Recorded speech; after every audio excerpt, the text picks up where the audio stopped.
नमस्कार दोस्तों, आप सबका स्वागत है मेरे YouTube चैनल के ऊपर। दोस्तों, बात कर लेते हैं मार्केट के अंदर अब सिचुएशन क्या है। वैसे भी हमने कल बात किया था कि यहाँ पर जो वेव 4 आएगी उसकी टाइमिंग क्या होगी, और 10 बजे के आसपास हमने समझाया था कि वो टाइमिंग आनी चाहिए जब बाउंस आना चाहिए एग्जैक्टली।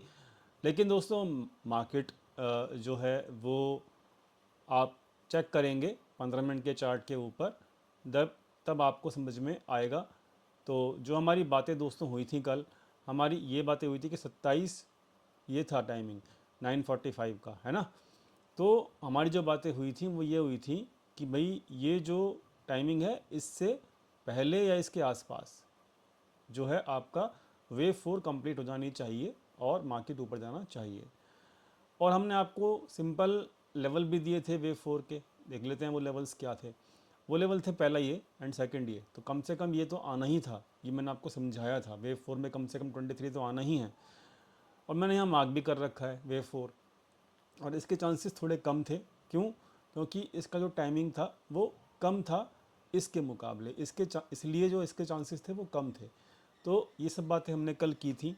और दोस्तों, वेव 4 आ गई है और वेव 4 बाउंस भी दे गई है जो हमने कल बात की थी। और अब वेव 5 की बारी होगी। तो अब मैं ये जो टारगेट थे वेव 4 के, ये मैं हटा देता हूँ, पहली चीज़ डन। और उसके बाद अब हम क्या करेंगे, अब हम वेव 5 की तैयारी करेंगे। अब जो भी बुलिश पोजीशंस होंगी, याद रखना जो आज की कैंडल का जो लो है that will be your stop loss in each and every condition. समझ गए? क्लियर हो गया? ये सारी रैली आपने एंजॉय करी, है ना। यहाँ पर 2 दिन का आपने पेशेंस रखा, वेट किया फोर्थ वेव बनने का। अब जो फोर्थ वेव है जब वो बन चुकी है, कंप्लीट हो चुकी है, और आपकी फिफ्थ वेव मेरे ख्याल से चालू हो चुकी है, तो आपको क्या करना है, किसी भी सिचुएशन में, ठीक है, इसके नीचे अगर प्राइस क्लोज करता है कभी भी, तो आप क्या करेंगे, ये आपका क्या रहेगा, अब स्टॉप लॉस रहेगा लॉन्ग पोजीशंस का। मेरी बात समझ गए? तो बहुत सिंपल है एलियट वेव के हिसाब से अपने रिस्क टू रिवॉर्ड रेशियो को डिफाइन करना, है ना। बहुत सिंपल है, और वही हम करने की कोशिश कर रहे हैं। Stop loss of longs done. कौन सा है वो, ये है, मार्क कर दिया है। तो आज के घंटे में जो लो रहेगा वो रहेगा आपका स्टॉप लॉस लॉन्ग पोजीशंस का। जैसे ही इसके नीचे निकलता है प्राइस, क्लोजिंग देता है, आप निकल जाइएगा लॉन्ग पोजीशन से बिना किसी के पूछे। समझ में आ गया? बिना बिना किसी के पूछे निकल जाइएगा। डन? समझ में आ गया? चलो आगे बढ़ते हैं। अब फटाफट से देखते हैं कि अब वेव फिफ्थ जो है वो क्या टारगेट ले सकती है। सिंपल है, इसमें कुछ ज़्यादा इसमें परेशानी नहीं होगी वेव फिफ्थ का टारगेट निकालने में। ठीक है, बहुत सिंपल है, बहुत ज़्यादा सिंपल है। फिबोनाची ले लीजिए, और जो ये लो निकला है ना, ये डन 412.20 का है, 412.20। ठीक है जी, समझ में आ गया? तो सिंपल है 412.20। And now enjoy the wave fifth, enjoy. Stop loss क्या रहेगा हम जानते हैं, इसमें हमें कोई दिक्कत होनी नहीं चाहिए। This will be your stop loss. Done? Clear? Wave fifth का टारगेट क्या होगा, 61% के ऊपर निकलते के साथ ही आप रेडी हो जाओगे 127% और 161% तक भी जाने के लिए। ठीक है, तो मिनिमम टारगेट जो रहेगा, पहला टारगेट ये रहेगा, स्टॉप लॉस ये रहेगा, पहला टारगेट ये रहेगा। स्टॉप लॉस बहुत ज़रूरी होता है फिफ्थ वेव के अंदर, क्योंकि वो एक लास्ट वेव होती है। जब भी मार्केट घूमती है तो बहुत तेज़ी से घूमती है, और लास्ट वेव के अंदर समझदार लोग अपना प्रॉफिट बुकिंग भी करते हैं। ठीक है जी, तो ये मुझे कोई बताने वाली बात नहीं है, ये आपको समझना पड़ेगा। डन? तो ये वेव वन है, सॉरी टारगेट फर्स्ट है, मैं अभी इतना ही रखूँगा। इसके ऊपर फिर जब जाएगा तो हम ये भी रख सकते हैं, पॉसिबिलिटी है, लेकिन हमको मिनिमम टारगेट तो 127% रखना चाहिए। उम्मीद करता हूँ समझ में आ गया होगा। ठीक, इसकी टाइमिंग निकाल लेते हैं। वेव 1 की टाइमिंग जो थी उसके हिसाब से हमारी वेव 5 की टाइमिंग भी निकल जाएगी, कोई दिक्कत नहीं है। और जिन भी लोगों ने अभी तक बैच ज्वाइन नहीं किया है, अप्रैल का जो बैच है, ठीक है, वो लोग ज्वाइन कर लें। क्यों? क्योंकि आपको बहुत डीप नॉलेज मिलने वाली है, ऐसा मेरा प्रॉमिस है आप लोगों से। जो यहाँ पे आपको वीडियोज़ में मिलता है, it is only and only, कहते हैं ना, झलकी, ट्रेलर। और बैच के अंदर क्या क्या चीज़ सीखी जाएगी वो मैंने आपको कल वाली वीडियो में कवर कर दिया है। 4 चीज़ें सीखेंगे। प्राइडिक्शन, टाइमिंग को कैसे स्टडी करते हैं, एलिट वेव के टारगेट कैसे निकलते हैं, है ना, और जो डाटा बनाता हूँ मैं डेली बेसिस के ऊपर, वो भी बनाना सिखाऊंगा। 18,500 फीस रहेगी। 21 अप्रैल से चालू हो जाएगा बैच। तो दोस्तों यहाँ पर 53 बार जो हैं उसने लिया है कितना, 53। तो कम से कम 53 बार तो ये ले सकता है, इससे कम भी ले सकता है, 0.61% ले सकता है, ठीक है। बट अगर हम 53 का 5 31 31 के आसपास आएगा 0.61%, ठीक है। तो ये 31 कहाँ आ रहा है, ठीक है जी। तो पहला जो टाइमिंग रहेगा वो ये रहेगा, डन। ये फर्स्ट टाइमिंग है, याद रखना। Second timing same to same रहेगा, 53 कैंडल जो थी वो रहेंगी, है ना। And 53 candle is finishing around 3 April 9:45।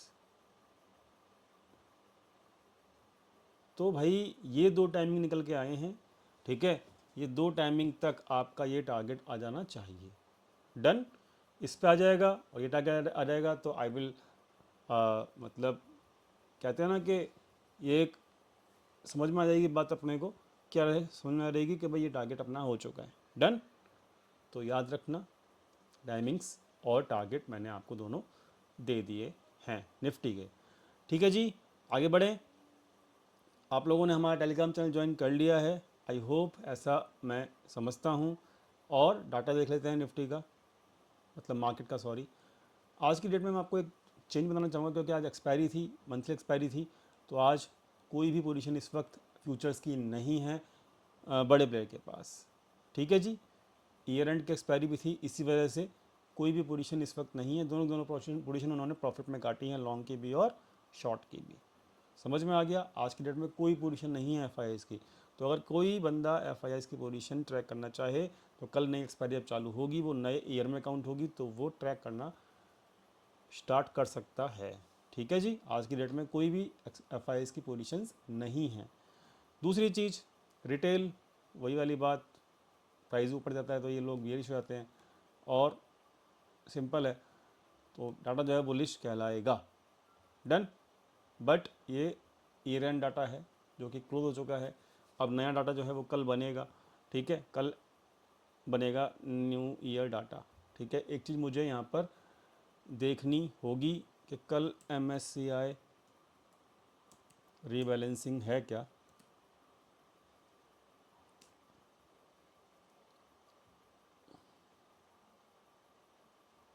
मुझे चेक करना होगा।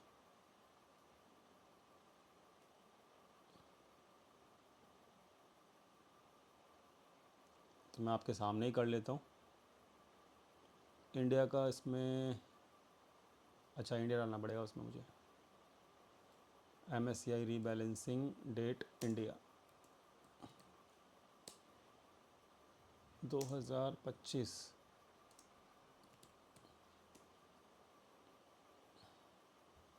ठीक है जी। तो देख लेते हैं,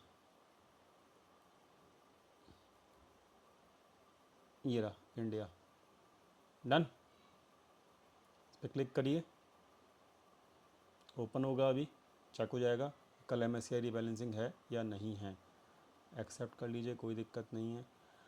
फेब में हुई थी, okay, so there is no MSCI rebalancing tomorrow. Feb में हुई थी, ठीक है जी, अब मई में होगी। डन। सो कुछ लोग कमेंट करे थे कल MSCI रीबैलेंसिंग है, तो मैंने चेक कर लिया है, नहीं है कोई भी MSCI रीबैलेंसिंग, कंफर्म मैंने कर लिया है। तो अब कल का कोई ऐसा कुछ उसके अंदर कोई हमारा दिमाग नहीं रहेगा। सिंपल है, टाइमिंग ये है आपकी, कौन सी टाइमिंग है, 1 अप्रैल, स्टॉप लॉस ये है, टारगेट ये है, आपको हर चीज़ पता लग चुकी है। डाटा मैंने आपको दिखा दिया है। आते हैं फटाफट से बैंक निफ्टी के ऊपर। बैंक निफ्टी में आपका मैंने समझाया था सिंपल कि एक बार तो मार्केट बाउंस ज़रूर करेगा और ये स्ट्रेट फॉरवर्ड नहीं जाएगा यहाँ तक, ठीक है, नीचे की तरफ, याद रखना।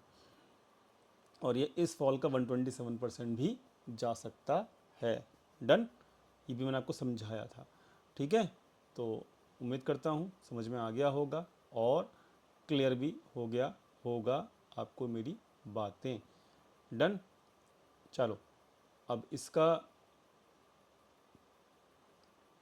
टाइम आप नहीं निकाल सकते, क्यों? क्योंकि ये इंटरनल है और अभी ये पहली वेव है, ठीक है। इंटरनल की मतलब ये पहली वेव है और आपको ये समझना, मतलब ये पहली वेव जो है वो कौन से नेचर की है, अभी वो पता लगेगा आपको जब सेकंड वेव आएगी। समझ में आया? तो इसका कोई टाइमिंग नहीं रहेगा फ़िलहाल, ठीक है।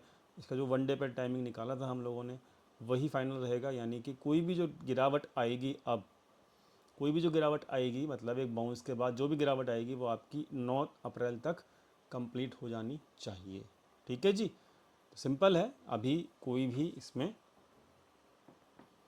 मतलब एक बाउंस आएगा, ठीक है, बट उसके बाद जो गिरावट भी आएगी तो वो भी 8 या 9 अप्रैल तक कंप्लीट हो जानी चाहिए। गिरावट के लिए जो टारगेट्स हैं वो हमने कल डिस्कस किए थे, 50% एंड 61%। डन। समझ में आ गया? ठीक है जी, क्लियर हो गई बात? ओके। तो बैच ज्वाइन कर सकते हो, ठीक है। बैच ज्वाइन करने के लिए डिस्क्रिप्शन में वीडियो के लिंक दिया हुआ है, डायरेक्टली ज्वाइन करना चाहो तो। पुराने जो स्टूडेंट्स हैं वो 50% डिस्काउंट उनको एप्लीकेबल है, नए जो लोग आएंगे उनके लिए 18,500 फ़ीस है। इट इज़ जस्ट अ मामूली फ़ीस, बिकॉज लर्निंग कर लोगे तो ज़िंदगी भर तक आप अर्निंग तो ऐसे ही कर लोगे, नहीं तो लॉस तो आपके 18,500 के जो मैं फ़ीस ले रहा हूँ वो तो एक एक ट्रेड में भी हो जाते हैं, ठीक है। बाकी आप डिसीजन ले सकते हो। 21 अप्रैल से लाइव बैचेस होंगी, जूम के ऊपर होंगी, मैं ही दूंगा और लाइव क्लास में आप क्वेश्चनिंग कर सकते हो। चलो दोस्तों, फिलहाल इतना ही दोस्तों, और मिलते हैं नेक्स्ट वीडियो में। धन्यवाद।